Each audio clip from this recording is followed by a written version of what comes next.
प्रदेश के मुखिया योगी आदित्यनाथ के उस बयान का खुलकर विरोध किया है जिसमें योगी जी ने कहा है कि राहुल गांधी जी रायबरेली की जनता से वोट मांगते हैं और समर्थन पाकिस्तान से मिलता है। इसे अगर पूछा जाए कि जिस लोकसभा सीट से कोई प्रत्याशी इलेक्शन लड़ रहा है वह वहां की जनता से क्या मांगेगा। रही पाकिस्तान की बात, तो कांग्रेस ने कभी नफरत की राजनीति नहीं की। भारत में हमेशा कांग्रेस ने प्रेम बांटा। कांग्रेस शासन काल में पाकिस्तान से रिश्ते एक ऐसे रिश्ते थे कि दोनों तरफ आवागमन जारी था। और हमें अखबारों के माध्यम से एक बयान माननीय मोदी जी का योगी जी का आ रहा है कि रायबरेली में राहुल गांधी जी वोट मांगते हैं और समर्थन पाकिस्तान से मिलता है। इस पर क्या कहेंगे? मुझे हंसी आती है इन सब बातों पर, क्योंकि इन लोगों के पास कोई मुद्दा नहीं है और ये केवल चुनावों के अंदर हिंदू मुस्लिम, हिंदुस्तान पाकिस्तान, यही सब बातें करने लगते हैं। आज रायबरेली की जनता जिस तरीके से राहुल गांधी जी को सड़कों पर उतर करके चुनाव में पहले से ही विजयी घोषित करने का काम कर रही है, तो ये इससे मैं समझता हूँ ये भारतीय जनता पार्टी की बौखलाहट है। माननीय मुख्यमंत्री जी ने अगर इस तरीके का बयान दिया है तो मैं नहीं समझता हूँ कि ये इस तरीके के बयान दे करके और हिंदुस्तान के अंदर हो रहे आम चुनावों को प्रभावित करने और जनता को केवल हिंदू मुस्लिम के बीच में फंसाने का काम ये लोग करना चाहते हैं। लेकिन जनता ऊब चुकी है, समझ चुकी है कि ये केवल जुमलेबाजी और हिंदू मुसलमान के नाम पर वोट लेना चाहते हैं, मंदिर मस्जिद के नाम पर वोट लेना चाहते हैं।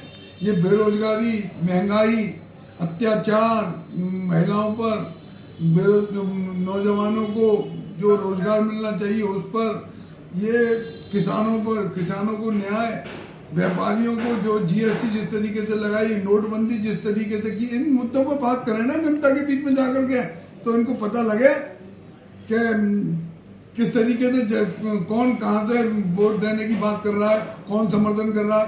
आज आम नागरिक समाजवादी पार्टी और कांग्रेस के गठबंधन के साथ में खड़ी है और मैं समझता हूँ कि आने वाले 4 जून को रिजल्ट भी मालूम पड़ जाएंगे। राहुल गांधी जी ने स्पष्ट कहा है देश के प्रधानमंत्री से कि पब्लिक में आए और मेरे साथ बैठकर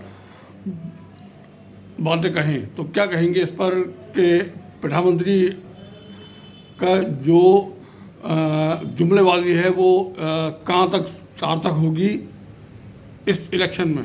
नहीं, अगर डिबेट कराने वाला कोई सही आदमी होगा और डिबेट होगी तो मैं तो समझता हूँ कि प्रधानमंत्री को जब राहुल जी ने चैलेंज दिया है तो माननीय प्रधानमंत्री मोदी जी उसको स्वीकार करें और एक डिबेट में बैठ जाए राहुल जी के साथ। योगी जी ने जो बयान दिया है इस पर जनता किस तरह का उन्हें चांस देगी रायबरेली के और चुनाव मैदान में? मैं समझता हूँ कि आपका चैनल भी वहाँ काम कर रहा होगा, न्यूज़ 24, आप उसको उठा करके देख लीजिए, उसकी क्लिपिंग देख लीजिए आप कि किस तरीके से रायबरेली की जनता आज पहले ही तो नेहरू और गांधी परिवार के साथ में रही है, लेकिन आज जिस तरीके से माहौल बना है और लोग जिस तरीके की बातें कर रहे थे उनको एक मुंह तोड़ जवाब है जनता का, और जनता पूरी तरीके से राहुल जी के साथ है।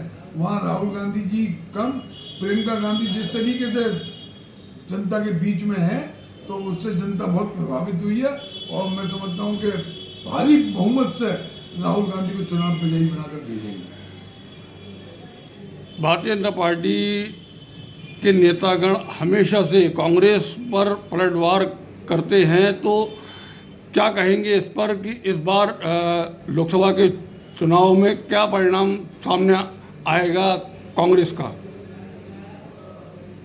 नहीं, कोई भी अगर कोई वक्तव्य आता है तो हर योगी जी ने कोई वक्तव्य दिया तो हमारी पार्टी के लोगों ने भी उस पर ध्यान दिया, लेकिन ये तो सब चलता रहता है। लेकिन जहाँ तक रिजल्ट आने की बात है, 4 जून को जब मतों का परिणाम आएगा, आम नागरिक ने जो वोट दिया है वो कहाँ ले जाओगे?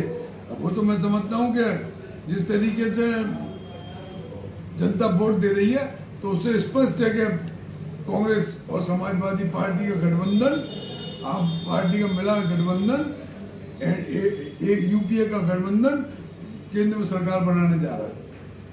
हाल ही में एक बयान अमित शाह साहब का भी आया है, तो इस पर क्या कहेंगे? अमित शाह ने भी वोट के माध्यम से उनको जनता को गुमराह करने की बात कही है राहुल जी के लिए। राहुल जी, कांग्रेस 10 साल से सत्ता में नहीं है।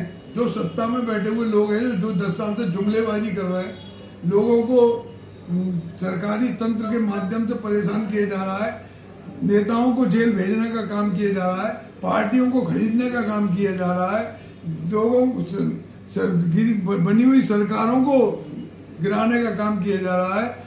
मैं समझता हूं कि जिस तरीके का माहौल 10 साल के अंदर इस देश के अंदर बना, जिसकी अभद्र भाषा का प्रयोग मंचों से 10 साल के अंदर हुआ, मैं समझता हूं कि उससे पहले कभी भी लोकतंत्र के अंदर इस तरीके से नहीं हुआ। और आज लोकतंत्र खतरे में है, तो जनता समझ चुकी है और जनता इनको विदाई देगी।